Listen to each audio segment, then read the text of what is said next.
Hey guys! So Oliver and I are here today to share with you our birth story. I did film this once before, like 2 months ago almost, I think.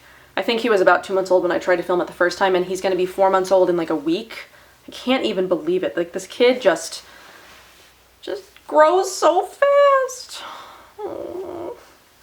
But I did try to film it like 2 months ago, and when I went to go watch it back, it was all blurry. And I was like, oh, gosh darn it, I couldn't put that up. So I have been sort of like waiting to redo it again because I talked for 45 minutes the first time, and I knew it was going to be long again the second time. But hopefully I'm going to be more sort of like, I wrote down like a not like a script, but like a bullet points of what I wanted to talk about, because I felt like in my first one I also didn't talk about what I wanted to talk about. So I'm going to talk about my birth story, and then I'm going to sort of talk about recovery, breastfeeding, and then I guess sort of like just mommyhood. So I could have split this up into 2 videos, but I don't really feel like it. So I'm just going to do it all in one. So I think I mentioned in my previous like pregnancy updates that I was going to be having him at a birth center, and I was aiming for an all-natural birth with no interventions and, you know, everything to go super smoothly and all that, and I'm saying that like it didn't, but it did. So I was due on, I guess my estimated due date was September 23rd, and it's funny, I had made a comment to a friend of mine at work, I think like a month before he was born, and I was like, what if he's born on September 22nd? And he's like a fall autumnal baby. He's born on the first day of fall. And I expected to go late because like everybody that I talked to, all my midwives were like, you're gonna go late because it's your first baby, you know, and your body doesn't know what to do and blah blah blah. You're gonna go late. And so they're like, expect to be, you know, at least a week late. And I was like dreading it. So I think I believe I had an appointment the day before I went into labor. I'm pretty sure. Or it was like, I can't remember if it was the day before or it was like 2 days before. It was pretty close to when, like a couple of days before I went into labor, if not the day before. But the night before I went into labor, my feet actually started to swell for the very first time. My feet got like really swollen. I looked down at my feet and I was like, oh my God, how do people walk like this when they're pregnant? But it was the only time any of my body parts had gotten swollen. I was pretty good, pretty much like the whole pregnancy. Swelling wasn't an issue. The only thing that was an issue was pain. Like at the end of pregnancy, I had a lot of joint pain and hip pain, and sleeping was uncomfortable. The heartburn was terrible. Yeah, it was you doing all that. But the night before, I started to get like a lot of contractions, like Braxton Hicks, but they weren't consistent and they weren't painful. I just noticed that they were like a lot more than usual. And I even like Googled like, are contractions like painful or can they not be painful? Because I was like, am I gonna have this baby like tonight? But then everything was fine. Like I didn't, you know, go into labor that night or whatever. And then I went to like Natural Grocers and picked up some Recharge, which is a sort of like natural Gatorade. It doesn't have all like the artificial sugars and colors and all that crap in it. Because my midwives were telling me, you know, get extra electrolytes and like all that stuff, because you're going to want that when you go into labor and whatever. Little did I know, the next day at 4:30 in the morning, I woke up because I started to have sort of like cramping feeling, like it like sort of felt like I was going to start my period or whatever. And I was like, I instantly knew, I was like, I know, because I had never felt this before. I was like, I'm going to have this baby today. I just know it. So like, I got up, I was like walking around the house. My husband wasn't up yet. I didn't wake him up because I was like, I don't know what's going to happen. I wasn't in like a lot of pain yet. It was just sort of like crampy feeling. So then I was like, okay, if I'm going to have this baby today, I better take a shower. Like, I don't know why I thought I needed a shower. So I got in the shower and I was like sitting in the shower and I was letting the hot water like hit me. And I just like sat in the shower, I think for like 45 minutes. Then my husband came in and he was like, are you okay? I was like, yeah. I was like, I think I might be having this baby today though. And he's like, really? So then we were just talking about like how I was feeling, and then I started timing my contractions, I think about 7. And they were about 5 minutes apart, and they lasted anywhere from like 30 seconds to like 45 seconds. So I think about 8:30 I'd called my midwife, because I'd been timing them for a while, and I was like, well, this feels like something. So I called my midwife, and then we met at the the birth center at like 10. She's like, I can check you and, you know, like see where you are, but if you're not far enough along, we're gonna send you home. And so I got there, I think about 10, or maybe it's like 9:30. I don't remember what time I got there, but when I got there, you know, they checked me. I wasn't dilated at all. I think they said I may have been like a tiny bit effaced, but not much. So they were saying that it was probably just early labor, and it could either, you know, take weeks still, or not weeks, but it could still be, you know, days, or it could happen really quickly. So they were like, they just sent me home. They like told me, you know, make sure you're breathing through them. Don't like scream if it hurts really bad or whatever. So I think I got home about 10:30, and then I tried to eat something because I don't think I had eaten breakfast yet. So I tried to eat lunch 'cause I had like pizza that we had left over from the night before. And pretty much like as soon as I got home, my contractions started getting a lot more intense really, really quickly. So I was like trying to eat my pizza, and like I was standing in the kitchen and I was like in like so much pain, like in between bites of pizza. And I was like timing my contractions again. They told me I could call back once I was, I think it was like 411 was the, I don't remember what the numbers were. It was like, your contractions have to be 2 to 3 minutes apart, lasting at least a minute for an hour or something like that. I don't remember exactly, but it didn't take me very long to get there actually. By about 2, I had been having contractions that were lasting anywhere from like a minute to a minute and a half, and they were 2 to 3 minutes apart. So it happened really quickly. Like I progressed really quickly. So we called about 2, and then we went back in about 2:30, and she said again, she's like, you know, if you're not in active labor, which is at least 5 centimeters dilated, we'll send you home. And I was like, on the car ride over there, I was like, there's no way I can't be in active labor because I'm in so much pain. And like the car, we were like 10 minutes away from the birth center, but the car ride was just miserable. But when I got there, they checked me, and we brought all our stuff this time because I had a feeling that I wasn't going to be going home after that. We brought all our stuff, which is actually kind of funny because we didn't end up using like any of it. When we got there about 2:30, and they checked me, and they were like, oh yeah, you're 5 centimeters, so you're in active labor. And so I got there about 2:30, and so then for the next like 4 hours, I guess I was in what they call transitional labor. I don't know what the term is. They didn't tell me, but I read it recently. But it's where it's like you're the stage before pushing or something like that.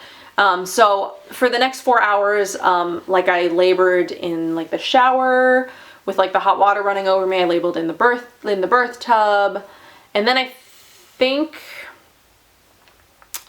between those two, that was about 4 hours because they had me get out.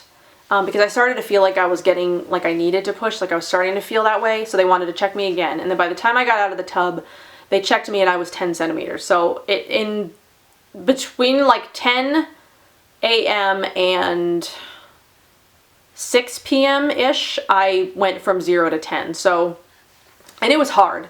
Like I'm not gonna lie, like I thought that I could, like I could do this. Like I went into this thinking like I'm gonna do this all natural, no pain meds, like I'm like totally rock it, it's like gonna be no big deal. But it's intense. It was like the most intense pain I've ever felt in my entire life. I can't even tell you the number of times I thought I was going to die, or that I told them to kill me.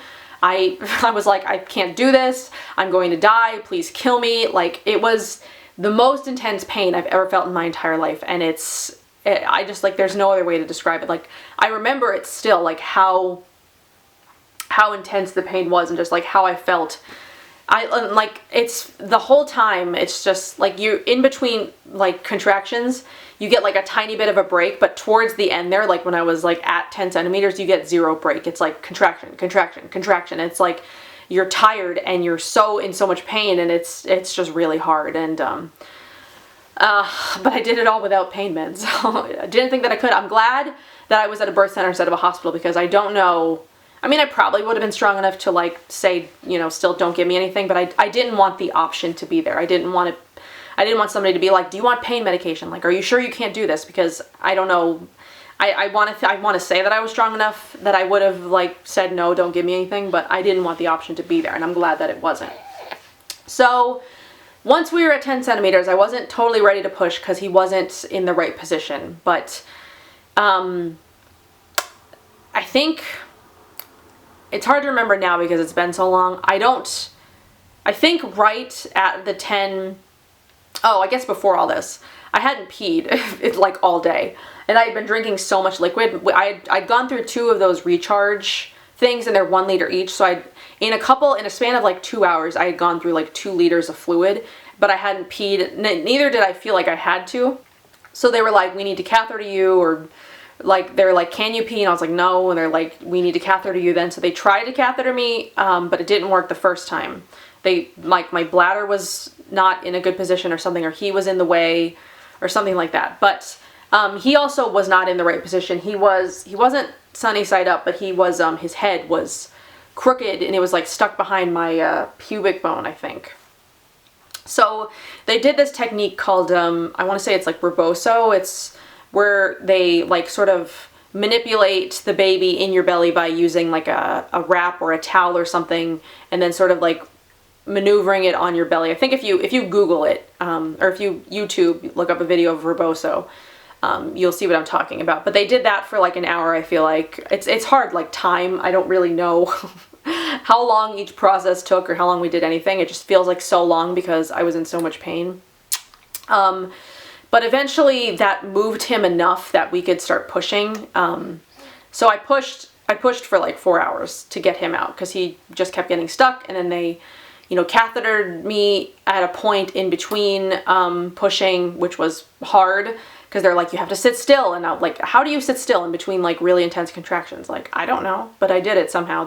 So they cathetered me once during labor, and then so there was a lot of pushing. Like, I pushed, like they had me stand on a stool, and then like I laid down in bed, and then like I pushed like with a ball or something. I don't know. Like, there was, my eyes were closed for most of this because I was like in so much pain. Like, that's the only way for me to deal with things, is just like close my eyes and like try not to think about it. But it's hard, especially when it hurts so bad. But my eyes were closed for pretty much like the entire process because I just like, that's how I deal with things. I can't open my eyes when there's that much going on. But my water didn't even break until I think like minutes before he was born. Like, my water didn't break until maybe half an hour before he was born.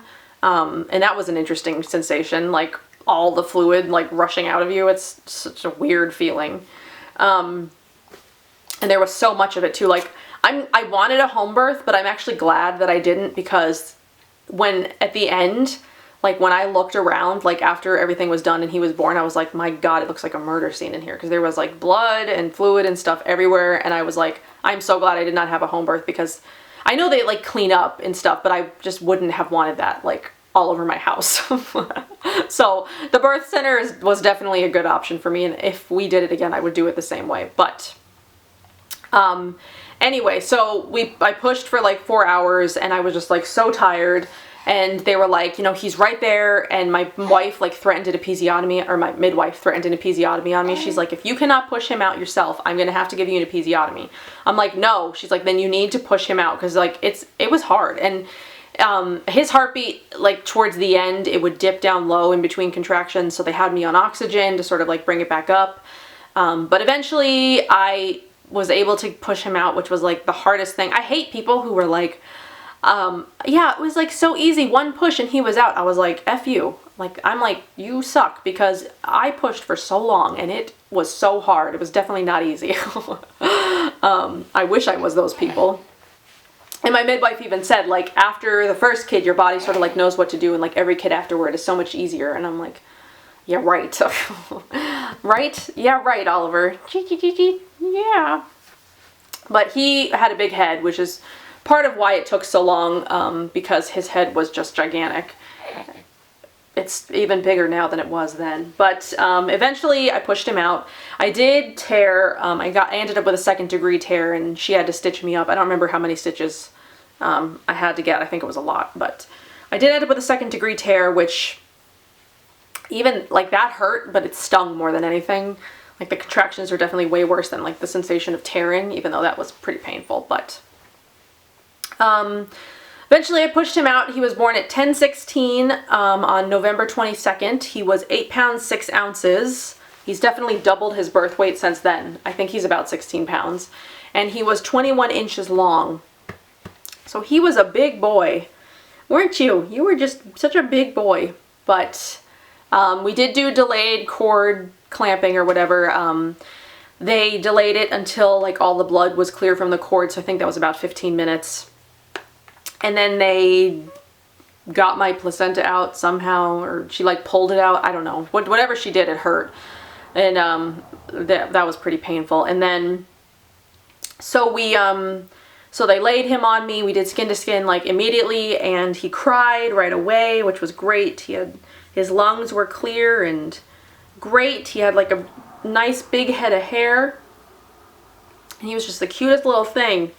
He still is. He's still the cutest little thing. Look at those cheeks. Look at those cheeky cheeks. But yeah, he breastfed pretty well actually at the birth center. It's only when we got home we started to have an issue. But he latched decently well in the birth center. They weren't worried about him when they sent us home. So I think they let us sort of like have a break. So she stitched me up. They cathetered me again because I still couldn't pee. And this time she like ended up getting like a liter of fluid out. So after all that, after they stitched me up and they cathetered me, they let us stay in the room for a little while. They turned off the lights and we like laid there and like let us get a little bit of rest for a couple of hours. And so I think we laid there and slept for like 2 hours maybe. And then they came in, they were like, you want to start getting ready to like try to walk and try to pee again. So when I stood up, she was like, make sure you hold your like abdomen area, like hold it up, because like your organs have been all pushed around, and then like when you have the baby, they're sort of just like hanging there now because they were in a different position, and like I don't know. She was like, just hold your belly and just like hold all of your organs up. So I was like walking to the bathroom with like all of my organs like clutched in my stomach, and it was just so weird.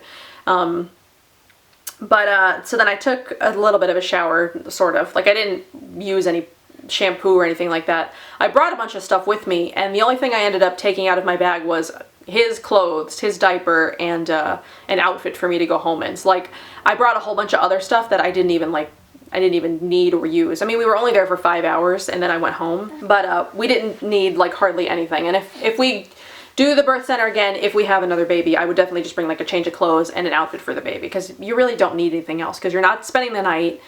I mean, you don't need all that other stuff. Yeah, and I think I even brought like, I don't know, I brought a bunch of stuff I didn't end up using. So I showered a little. I had to lay on the floor in the bathroom because I ended up getting really dizzy because I was still like bleeding a lot. And then once I finally was able to like get up, they had me like try to pee again, and eventually I think after like 4 hours I finally peed. But it was weird for a while peeing, like for a long while, because she's like, I never had to catheter somebody that much. I guess in like a long time, like, I don't know, just I got cathetered a lot, which is definitely not fun. But so then I finally was able to, I was well enough to go home. So they sent us home, and we spent our first night, I think we finally went home about 3:30. So we were there about 5 hours. So we spent our first night at home. Yes, we did. We spent our first night at home and not in the hospital. And it was interesting, like just having a baby. Like I didn't sleep, I think, for probably 2 days after he was born, just because I was constantly worried about like him breathing. I was like always checking to make sure that he was still breathing and alive, and like I didn't even take my contacts out like for 2 days, I think, because like I just laid in bed once we got home because I was so sore. Recovery. So that was basically my birth story is I had the baby all natural, vaginal, at a birth center, no medication, no interventions, nothing. I did tear, but all in all, as intense and painful of an experience as it was, I definitely would do it the same way again if I was going to do it again. Because it was definitely, it was the hardest thing physically I've ever done. Emotionally, all the stuff with Gilbert and dealing with infertility, that's all like emotionally really hard, but this was physically the most the hardest thing I've ever done in my life. But in the end, I mean, it felt really good to say that I did it the way that I wanted to do it. Everything went smoothly and safely, and he just was so perfect. Everything was so perfect. Yes, it was. Love him. So recovery was a challenge. Because I pushed for so long, and I really was really out of shape. Like, I didn't exercise hardly at all during my pregnancy. I mean, I walked a bit. I swam the last like month or so before he was born, but not like competitive swimming. It was just sort of like swimming to like alleviate pressure from like my stomach, and like it was just comfortable to swim. But recovery was hard. My body was just so tired. It was so sore. Like, the first time I took a shower, I think, was 3 days after he was born. And like, I stood in the shower and I like cried because I was in so much pain. I was frustrated from like trying to breastfeed. I'll get into the breastfeeding thing later. But then I would just like lay on the floor and like cry because I was tired, and I was like in so much pain. And I didn't take a single pain pill throughout this entire thing. I didn't take Tylenol. I didn't take ibuprofen. I didn't take anything. Like, I powered through all of it because that was important to me, was to just do this drug-free and like, you know, just be, I guess, present in like everything. So I didn't really sort of like start to get up and like do things for myself until about a month postpartum. I spent a lot of the first month just laying in bed because my body was just tired. I was sore. Sitting anywhere except in bed hurt, obviously, especially because I had the stitches, and I was just all kinds of sore down there. Like, it was just no fun. But that meant that we got a lot of one-on-one snuggle time. We spent a lot of, I mean, he slept on my chest for the first like 2 months of his life. Because we don't have a crib for him. I mean, we had like the Snuggle Me Organic co-sleeper, but he wasn't in that very often because he just preferred to be on me. Like, he slept the best on my chest, and that's how I was the most comfortable. That's what worked for us. So that's where he spent the first 2 months of his life, was basically like on my chest constantly, all the time. And I was either in here or I was in the couch, like in front of the TV, because I couldn't really do anything. I was just so sore and just recovering. So the other part of recovery that was really difficult is I ended up with like the most persistent UTI in history. And I guess that happens a lot if you have to get cathetered. I guess especially in the setting that I was in. But 2 days after he was born, I started to feel like I was probably getting a UTI. 4 days postpartum, I went and they cultured me, and they were like, yeah, you've got a UTI. So I went on 1 round of antibiotics. After that round of antibiotics was over, I still didn't feel like everything was right.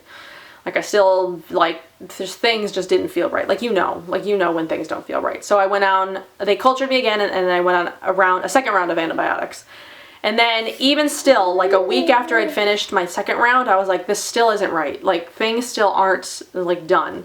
So I went and they cultured me again, and I still had a UTI. So I went on a third round of antibiotics. I was on 3 different antibiotics.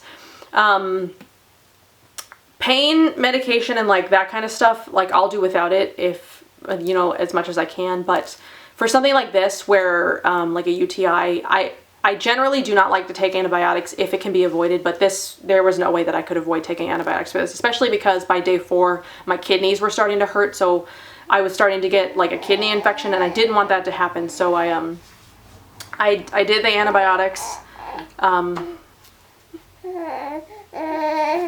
I did what I had to do to make sure that I was okay. So I was on 3 rounds of antibiotics.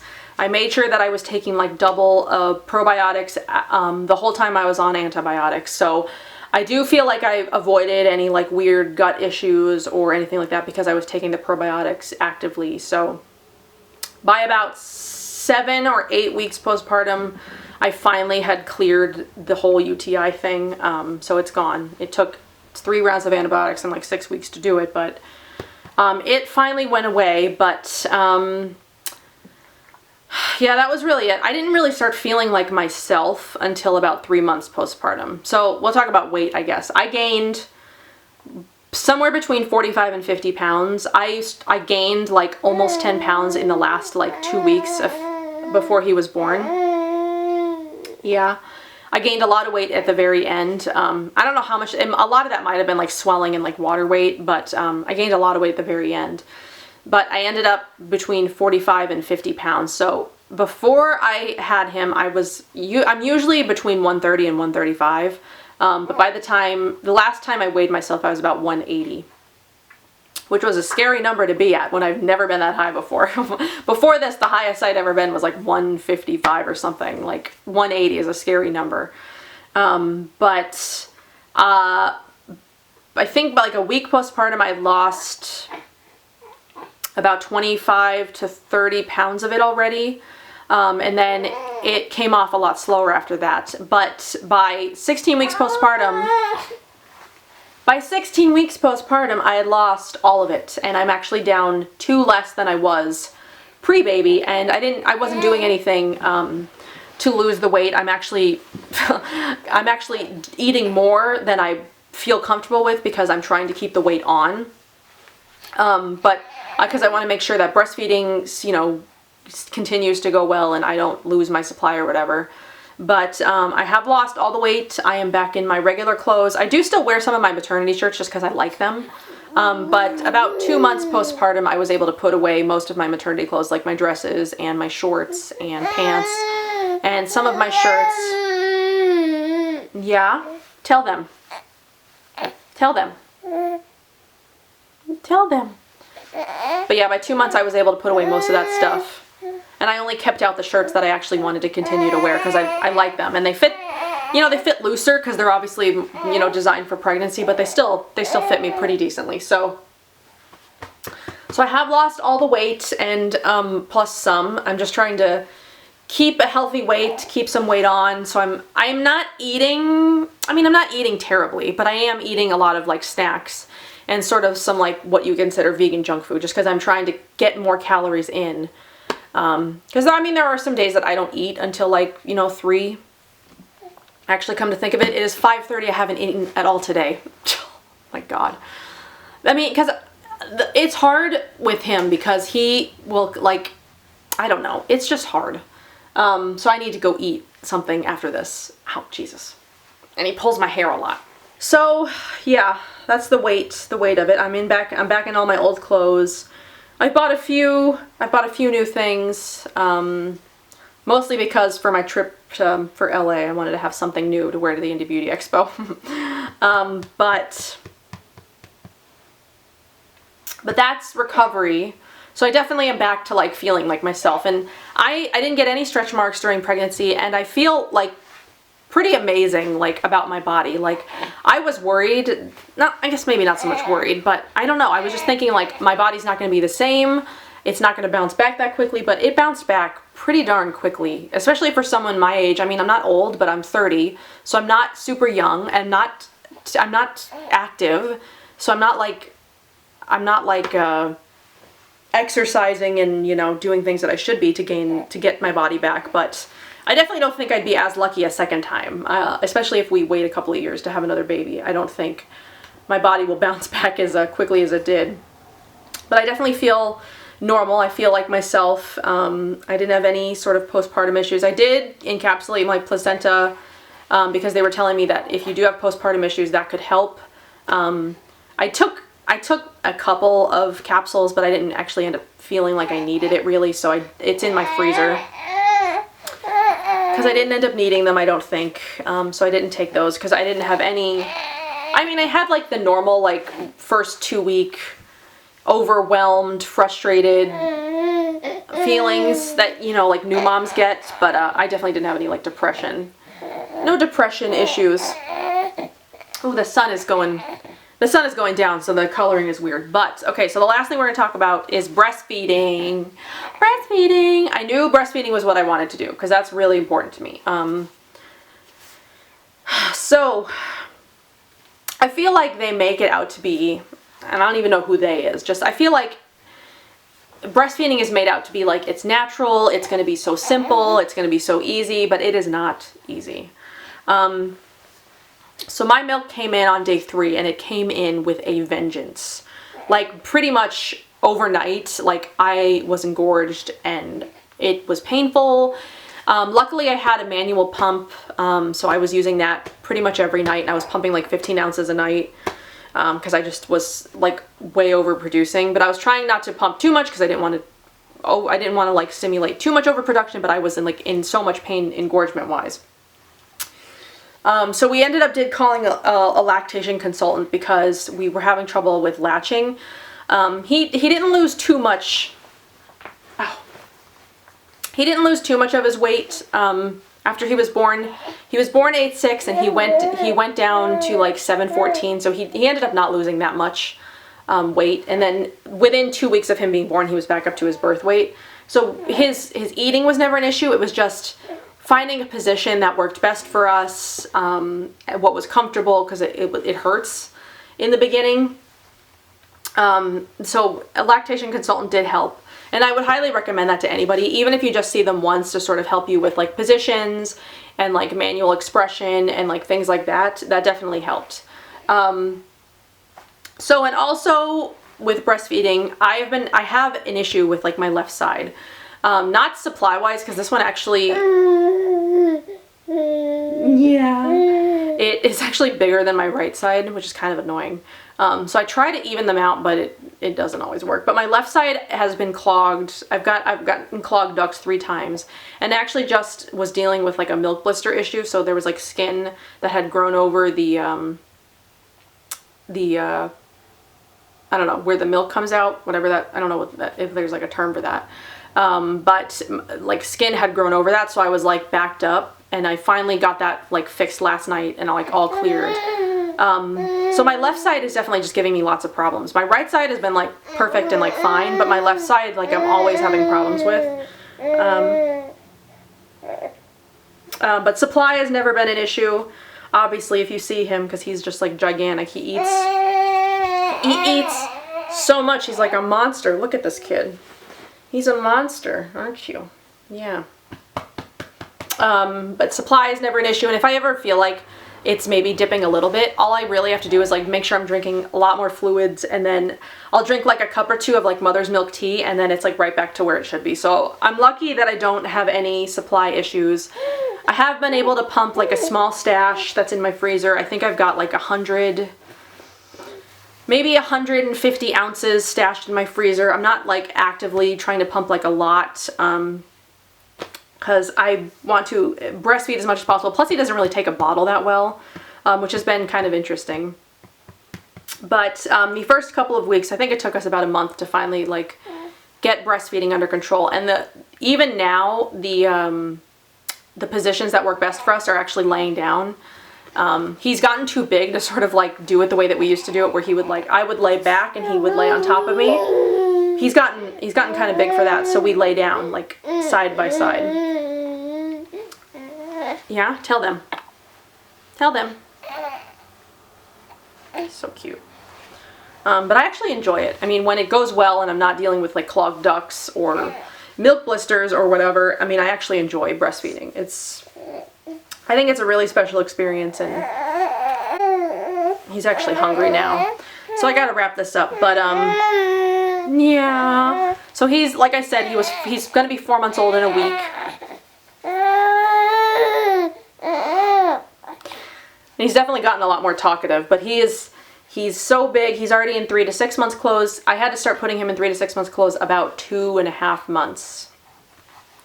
Maybe a little bit before that. Because he's just so big. And so far he's still doing okay in the 3 to 6 months clothes, but I'm afraid, but I know he's growing at a rapid rate, and he's not going to be in these for long. Yeah. So he hasn't started rolling over yet or anything, and he's definitely just started picking up on the grabbing toys and like playing with toys and stuff like that. That's just started happening recently, but no rolling over yet. He's not sitting up on his own yet. No crawling then, obviously, but he is getting better about sitting up. Like obviously assisted. He can't sit up unassisted, but when we hold him up, he can, like, his spine is starting to like look better. Like up until now he's been sort of like crooked because He can't hold up his own spine, but he's definitely getting stronger. Yeah. And he's telling me he's hungry. That's his I'm hungry and slightly tired noises. So he'll probably eat and take a nap.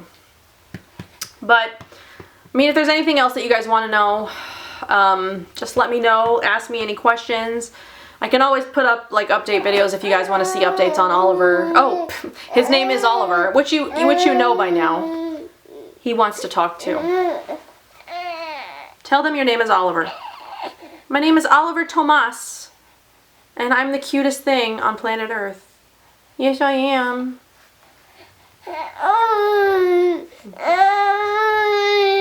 Uh-huh. Yeah? Oh, okay. Alright, alright. Alright, we'll go. But if there's any other videos you want to see baby related, not many of you are interested in the diaper videos that I put up last week, but that's okay. I know not everybody's going to be interested in that. But if there are any baby related videos you want to see, leave them down below. And I will do my best to do those. But other than that, that's everything that I think I wanted to talk about today. I definitely feel like I did better on this one than my first one. That was all blurry and a jumbled mess. But I will see you guys in my next video, and I hope you enjoyed meeting little Oliver. Oh, I did want to thank a couple of people. I don't think I had forgotten about you. Leanne had sent us some bottles, which are the only bottles he's presently taking. It's the Komamoto bottles, I think that they're called. He takes them, sort of. We're still struggling with bottles, because I have gone back to work. I went back to work this week, which was not fun. So he's been either with my husband all day or with a nanny on Mondays and Fridays. Yeah, he's telling me all about it. Mr. Talkative. But yeah, so Leanne, thank you for sending over the bottles. That was really sweet of you. And then Shannon sent us an outfit that he grew out of already. He only got to wear it a couple of times. And then like a little ducky to test bath water, which we use every time he takes a bath, and a little book. So thank you to you two for sending us gifts. That was very sweet of you. Hopefully you are still watching these videos, because I feel like you guys don't comment that much recently, and I don't know. I try not to take it too personally, but I feel like, I don't know, nobody cares. But anyway, if you two are still watching, please. Oh my god, he's so cute. What are you smiling at? Are you smiling at Jill? Sometimes I think he sees ghosts because he just like looks at stuff. It freaks me out. Anyway, comment if you guys are still watching, because I would love to know if you guys are still watching me, because I have not seen your names in a while. So I thank you guys. Think that was really sweet of you. And Oliver thanks you with his cute little face. He does. And we will see you guys in our next video. Bye.